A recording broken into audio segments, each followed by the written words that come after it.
नमस्कार, जय जगन्नाथ, सुप्रभात। दर्शक बंधु, आज आपण मानकु नहीं आसी आज नुआ एक प्रसंग। आज प्रसंग हेउछि पेटर एक निर्दिष्ट स्थान रे अथवा समग्र पेटरे पेट जंत्रणा बा पेट व्यथा, साधारण पेट व्यथार आरंभ करी तीव्रतर हेबार तार विभिन्न कारण बा प्रमुख कारण रही थाए, जेमिति कि गॉल ब्लैडर स्टोन,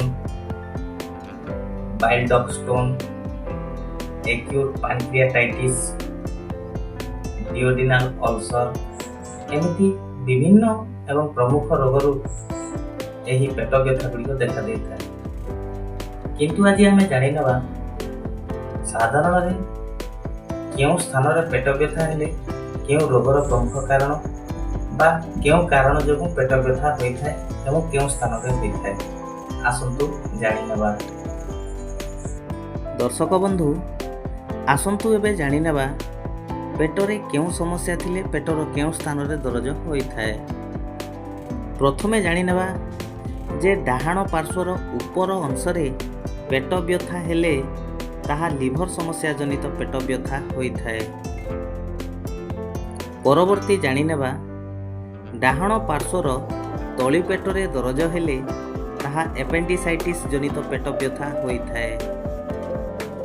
नेक्स्ट बा परवर्ती हेउछि जदि बाम पार्श्वर पेटरे ऊपर अंशरे दरज हुए तेबे ताहा प्लीहा दोष किंबा अग्नाशय समस्या जनित पेट व्यथा होता है। परवर्ती जानी नवा जदि बाम पार्श्वर तली पेटरे दरज हुए तेबे ताहा कोलन बा बृहदंत्र अथवा क्षुदांतरे संक्रमण जनित पेट व्यथा होता है। परवर्ती हेउछि पेटर उपरी भाग बा ऊपर पेटरे दरज हेले ताहा पेप्टिक अल्सर, एसिडिटी, गैस्ट्रिक समस्या जनित पेट व्यथा होता है। परवर्ती हेउछि जदि तली पेटरे दरज हुए तेबे गर्भाशय, मूत्राशय, आईबीएस बा इरिटेबल बाउल सिस्टम किंबा यूटीआई बा यूरिनारी ट्रैक इन्फेक्शन समस्या जनित पेट दरज होता है। परवर्ती हेउछि जदि समग्र पेट किंबा नाभीर चतुर्पार्श्वर दरज हुए तेबे अजीर्ण समस्या, पाकस्थली रे जीवाणु संक्रमण, कोष्ठकाठिन्य किंबा हेर्निया समस्या जनित पेट व्यथा होता है।